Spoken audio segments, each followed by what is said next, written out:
अल्हम्दुलिल्लाहिल्लज़ी कसा अहलल हदीस इरदा शर्फ व ताज़ीम व आला ज़िक्रहुम व रफ़ा शानहुम फ़ी कुल्ल अक़लीम व आला ज़िक्रहुम व रफ़ा शानहुम फ़ी कुल्ल हदीसिम व क़दीम व ख़स्सहुम मिन बैन हमलति शर्अ बिमज़ीद तशरीफ़ व तकरीम वस्सलातु वस्सलामु अला इमाम अहलिल हदीस सय्यिदिल अबरार व आलिहि तय्यबीन अल अतहार व सहाबतिहिल महदियीन अल अख़यार। फ़ाऊज़ु बिल्लाहि मिनश शैतानिर रजीम। फ़ज़रनी व मन युकज़्ज़िबु बिहाज़ल हदीस सनस्तद्रिजुहुम मिन हैसु ला यअलमून।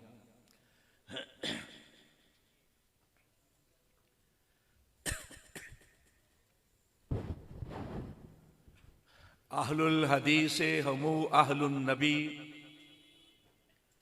व इल्लम यसहबु नफ्सहु फ़अन्फासुहुम साहबु। अहलुल हदीस असाबतुन नबविय्या अहलुल हदीस असाबतुल हक़ फ़ाज़ू बिदाअत सय्यिदिल खलक़। मा अहले हदीसेम दगाराना शनासेम बाकौले नबी चूनो चराना शनासेम। मा अहले हदीसेम दगाराना शनासेम सद शुक्र के दर मजहब माही लाओ फन्नीस। अहले दिल अहले नजर अहले खबर अहले हदीस किश्वरे वहदानियत के ताजवर अहले हदीस खज़्र मंजल रहरवाने सिद्क़ सफ़ा हामिलीने सुन्नते खैरिल बशर अहले हदीस। गुमराही के हर दौर में जुल्मत के हर अहद में हैं बातिल के खिलाफ सीना सिपर अहले हदीस। हजरात, मर्सी जमीयत अहले हदीस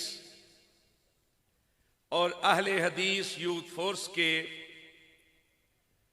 ज़ेरे इंतज़ाम ज़ेरे एहतमाम होने वाली ये फ़कीदुल मसाल कॉन्फ्रेंस, इसके इनेकाद पर और कामयाब इनेकाद पर मैं इसके तमाम मुंतज़मीन और तमाम रज़ाकार अहबाब को मुबारकबाद पेश करता हूं। आप लोग जिस इखलास के साथ यहां तशरीफ लाए, उस इखलास को और जिस दिलजमी और यकसुई के साथ आप खताबात सुन रहे हैं, इसको दिल की गहराइयों से सलाम पेश करता हूं। हमारे यहां आजकल सोशल मीडिया एक तूफान की सूरत इख्तियार कर चुका है। ये एक इजाद है जिसको अच्छे नुक्ताए नजर से भी इस्तेमाल किया जा सकता है, बिलखसूस तबलीग और इबलाग के लिए। लेकिन इसके अच्छे इस्तेमाल की निस्बत इसका बुरा इस्तेमाल ज्यादा किया जा रहा है। मैं इस सोशल मीडिया पर एक प्रोपेगेंडे के बारे में आपसे गुफ्तगू करना चाहता हूं, और वो प्रोपेगेंडा इस बर्रे सगीर की अजीम तरीन जमात, जिसके सबसे बड़े गवाह आपके ये इलाके और यहां के करीबी इलाके उस जमात के खिलाफ एक प्रोपेगेंडा किया जा रहा है। ये कहा जाता है कि 1906 से पहले अहले हदीस का वजूद नहीं था। अहले हदीस से पहले ये लोग अहले हदीस कहलाना शुरू हुए हैं 1906 में। इससे पहले इस जमात का और इन लोगों की बाकियात का कोई नामो निशान नहीं था। ये प्रोपेगेंडा किया जाता है और इस प्रोपेगेंडे की रौ में बड़े बड़े दानश्वर और बाखबर सहाफी भी बैठे। आप जानते हैं कि सहाफती हलकों से मेरा जाती ताल्लुक, तो ये बहस जो है मुझे सुनना पड़ती है और इसके जवाब देने पड़ते। हजरात, आपके इलाकों की तरफ इशारा मैंने इसलिए किया कि यही वो इलाके हैं जो सैयद अहमद बरेलवी शहीद रहमतुल्लाह अलैह और शाह इस्माइल शहीद रहमतुल्लाह अलैह के काफलों के इलाके हैं, उनके नकूशे कदम के इलाके। यही वो सरजमीन है जहां की मट्टी से वो पैदा किए गए थे और जहां की मट्टी में वो आज आराम कर रहे हैं, दफन। ये प्यारे रसूल ने इरशाद फरमाया था कि जहां की मट्टी होगी इंसान वहीं पे दफन होता है। आज तारीख अहले हदीस के ये असातीन आपके इलाके की मट्टी के अंदर दफन है, बालाकोट के अंदर दफन। ये गलियात का सारा इलाका, गलियात का सारा इलाका जो अहले हदीस की अक्सरियत का इलाका है। आप कभी उनके बड़ों के पास बैठकर उनसे तारीख पूछें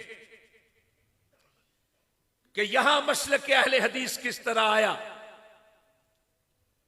तो वो कहेंगे हमारे बड़ों ने बताया था कि हमें शाह इस्माइल शहीद और उनके साथियों ने यह तलकीन की थी कि अगर जिंदगी को कुरान और हदीस से मुनव्वर करना चाहते हो तो अहले हदीस हो जाओ। मसाइल का पता बाद में चला, सिर्फ उन बड़ों के कहने पे ये लोग अहले हदीस हो गए थे। 1906 के अंदर तो एक तंजीम कायम हुई थी, ऑल इंडिया अहले हदीस कॉन्फ्रेंस, और वो भी मेवनाथ भजन के 3 रोजा कॉन्फ्रेंस के मौके पर बनी थी। और उसमें रंगून के उलमा भी तशरीफ लाए थे, बनारस के उलमा भी तशरीफ फरमा थे, बंगाल और बिहार के दूर दराज के इलाकों से आए हुए, पंजाब और सिंध के इलाकों से गए हुए उलमाए किराम भी थे। आखिर ये लोग थे, मुख्तलिफ इलाकों के अंदर इनकी मुकामी जमातें थीं, तो तभी इन्होंने पूरे इंडिया की सतह पर एक तंजीम कायम की थी। अगर ये लोग ना होते तो तंजीम कौन बनाता?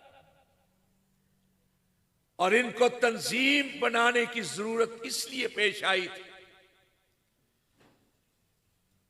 कि जमाते मुजाहिदीन ने पहले सिखों के खिलाफ जिहाद किया, 1857 के बाद बर्रे सगीर पर अंग्रेज की हुकूमत आई तो फिर अंग्रेज के साथ जिहाद किया। और अंग्रेज ने इन लोगों को वहाबी कहकर बदनाम किया। मुख्तलिफ मौलवियों और पीरों से किताबें लिखवाई, इनके खिलाफ फतवे सादर करवाए। ये किताबें लिखी गई कि इनको मस्जिदों में दाखिल ना होने दिया जाए, और अगर किसी मस्जिद में कोई वहाबी आ जाए तो उठाकर बाहर फेंक दिया जाए। ये मैं खाली खोली बातें नहीं कर रहा। एक किताब जामिउल शवाहिद बेखराजिल वहाबीयीन अनिल मसाजिद, इस तरह की बेशुमार किताबें और किताबचे पफल लिखवा कर तकसीम किए गए। और जिन लोगों ने यह काम किया उनके वजीफे मुकर्रर किए गए, उनको जागीरें अलाट की गई, उनको इनामात दिए। अंग्रेज मौर्रिख विलियम विल्सन हंटर, जो W हंटर के नाम से मशहूर है, उसने किताब लिखी आवर इंडियन मुसलमान्स, जिसका उर्दू में तर्जमा सादिक हुसैन ने किया हमारे हिंदुस्तानी मुसलमान के नाम से। जे इस्मत ने 2 किताबें लिखी, इस्लामिक हिस्ट्री इन इंडिया और मॉडर्न हिस्ट्री ऑफ इस्लाम। इनके अंदर ये बातें लिखी। टावर ऑफ साइलेंट के नाम से एक किताब लिखी गई। डॉक्टर खलीक निजामी ने किताब लिखी। मोइनुद्दीन अहमद ने फरैदी मूवमेंट, फरैजी तहरीक के हवाले से किताब लिखी। इन किताबों के अंदर अंग्रेजों ने यह कहा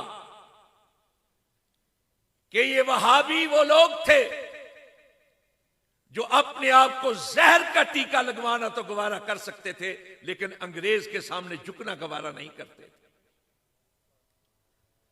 चुनाचे इनको बदनाम करने के लिए कहा गया ये वहाबी। और हजरात, वहाबी कहकर दर हकीकत ये जहन साजी की गई, जहन बनाए गए कि ये वो लोग हैं जो गैर मुल्की, और इशारा किया गया शेख मोहम्मद बिन अब्दुल वहाब की तरफ, यह बताने के लिए कि ये मोहम्मद बिन अब्दुल वहाब की तहरीक से ताल्लुक रखते। हालांकि अब्दुल वहाब उनका नाम था, उनका नाम मोहम्मद था। अगर हमें उनकी तरफ भी मंसूब करना था तो हमें मोहम्मदी कहा जाता। वहाबी क्यों कहा गया है? हमारे उलमा ने उस वक्त भी और बाद में भी इस बात की वजाहत की कि अगर उस तहरीक से हमारा ताल्लुक जोड़ा जाता है तो हम वहाबी नहीं। मौलाना इब्राहिम मीर सियालकोटी रहमतुल्लाह अलैह, उनकी किताब है तारीख अहले हदीस, उसमें उन्होंने इस बात की वजाहत की। और एक बड़ा बसीत मुकाला जामिया सल्फिया बनारस के एक उस्ताद ने लिखा, उसका कुछ हिस्सा मैंने अपनी किताब नकबे अहले हदीस में भी नकल किया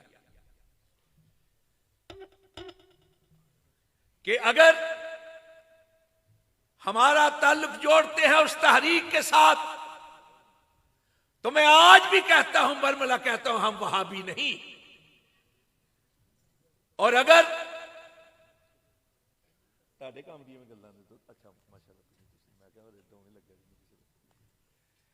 अगर हमारा ताल्लुक जोड़ा जाता है उस वहाब के साथ जो खाल के कायनात है, तो हम वहाबी। ये वो ताल्लुक है जिसकी तरफ गोलरा के पीर सैयद नसीरुद्दीन ने इशारा किया था। उन्होंने कहा वहाब है अर्श वाला, और जो उसके जितना करीब होता है उतना बड़ा वहाबी होता है। इसीलिए हमारे बाज़ उलमा ने कहा कि वहाबी का माना है रहमान वाला, कुछ और ही समझता है शैतान वाला। हजरात, हमें वहाबी कहकर मतून किया गया, और जिसके बारे में कह दिया जाता था ये वहाबी है, बगैर किसी तहकीक और तफ्तीश के उसको पकड़ के जेलों में फेंक दिया जाता था। जिस तरह 9/11 के बाद इस इलाके के अंदर हुआ कि जिसके बारे में कहा जाता था यह अल-कायदा से ताल्लुक रखता है, पहले पकड़ा जाता था, तफ्तीश बाद में होती थी। ऐसे ही सूरत हाल वहाबी की थी। डॉक्टर क़यामुद्दीन ने पटना यूनिवर्सिटी से पीएचडी की तहकीक की, पीएचडी का मुकाला लिखा। वहाबी मूवमेंट, जिसका तर्जमा करवा के नफीस एकेडमी कराची ने शाया किया, हिंदुस्तान की वहाबी तहरीक के नाम से, उसमें इन सारे मुजालिम का तज़किरा है। चुनाचे ये रिटे कायम की गई कि हमारा असल नाम अहले हदीस है, हमें अहले हदीस कहा जाए, हमारा और कोई नाम नहीं। और इस तरफ इशारा करके डॉक्टर अय्यूब कादरी, उनकी एक किताब है तहरीक आजादी 1857, उसमें उन्होंने लिखा है कि अपनों और परायों के रवैये से बदजन होकर, मुतासर होकर इन्होंने कहना शुरू कर दिया कि हमें हमारा नाम जो है अहले हदीस, उसके साथ मुश्तहर किया जाए। ये लोग थे तो तभी ये कह रहे थे ना कि हमें अहले हदीस कहा जाए। हजरात, शाहजहां के दौर के अंदर लुगत की एक किताब लिखी गई, फारसी लुगत की। आज भी पुरानी लाइब्रेरियों के अंदर वो मौजूद होगी। मुंतखबुल लुगात शाहजहानी, लिखने वाला था अब्दुल रशीद बिन अब्दुल गफूर अल हसनी। उसने एक शख्स बाबा रतन हिंदी के बारे में बहस की।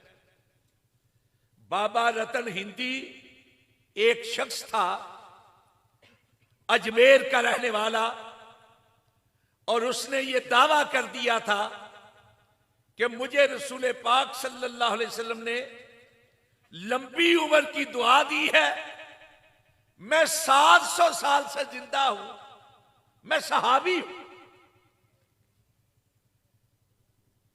सूफिया की किताबों के अंदर उसको बाबा रतन हिंदी कहा जाता है। और इस बाबा रतन हिंदी का यह दावा जो है डॉक्टर अय्यूब कादरी कई बार बयान कर चुके हैं, तहसीनी अंदाज। मुंतखबुल लुगात के अंदर लिखा है, बाज़े उलमा गुफ्तन के आज असहाबे रसूल वले अहले हदीस इनकार भी फरमूदन, कि कई उलमा ने यह कहना शुरू कर दिया कि हां, बाबा रतन हिंदी साहब रहमतुल्लाह अलैह बहुत बड़े देवबंदी आलिम हुए। उनके फतावे की किताब है असनुल फतावा, जिल्द 1 सफा 316 पर लिखते हैं कि दूसरी या तीसरी सदी में नज़री और फिकही बुनियादों पर 5 मुकातबे फिक्र पैदा हो गए। एक शाफी, एक हम्बली, एक हनफी, एक मालकी और एक अहले हदीस। और मैं ये समझता हूं कि हक इन्हीं 5 मुकातबे फिक्र पर मुनहसर। इसका मतलब अहले हदीस दूसरी तीसरी सदी से इतराफ किया है मौलाना रशीद अहमद लुधियानवी।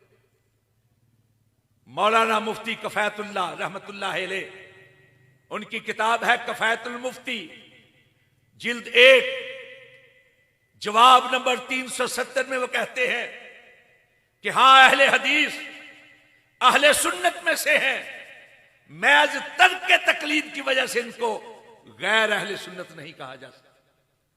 मौलाना अहमद अली लाहौरी रहमतुल्लाह अलैह, सारी जिंदगी मौलाना अहमद अली लाहौरी बहुत बड़े आलिम थे, शेख तफसीर। हमारे कई उलमाए किराम ने उनकी शागिर्दी इख्तियार की थी।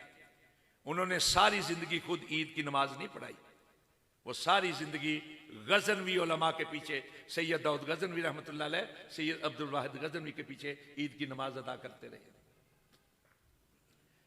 एक रोज आए, देखा कि मस्जिद में फजर से पहले एक नौजवान तहज्जुद पढ़ रहा है। जब फारग हुआ तो कहने लगे, बेटा शादी करोगे? कहने लगे, जी कर लेंगे। अपनी बेटी उसके निकाह में दे दी। और जानते हो नौजवान कौन था?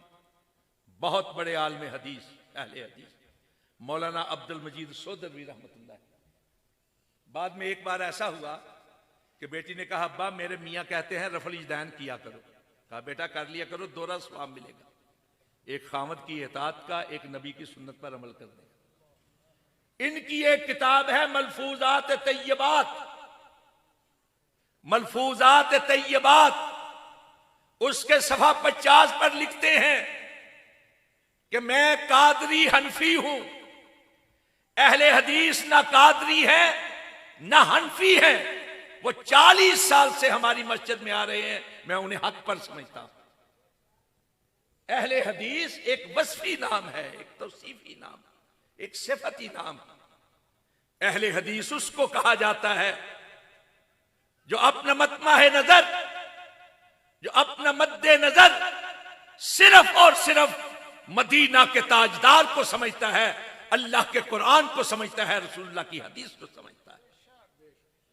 जो हर लिहाज से कुरान और हदीस पर अमल करता है वह अहले हदीस, खा वो अहले हदीस कहलाए या ना कहलाए।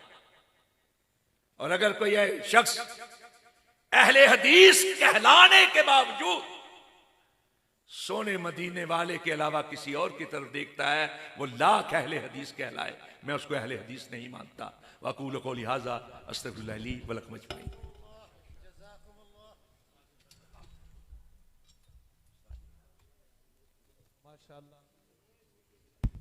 माशाअल्लाह।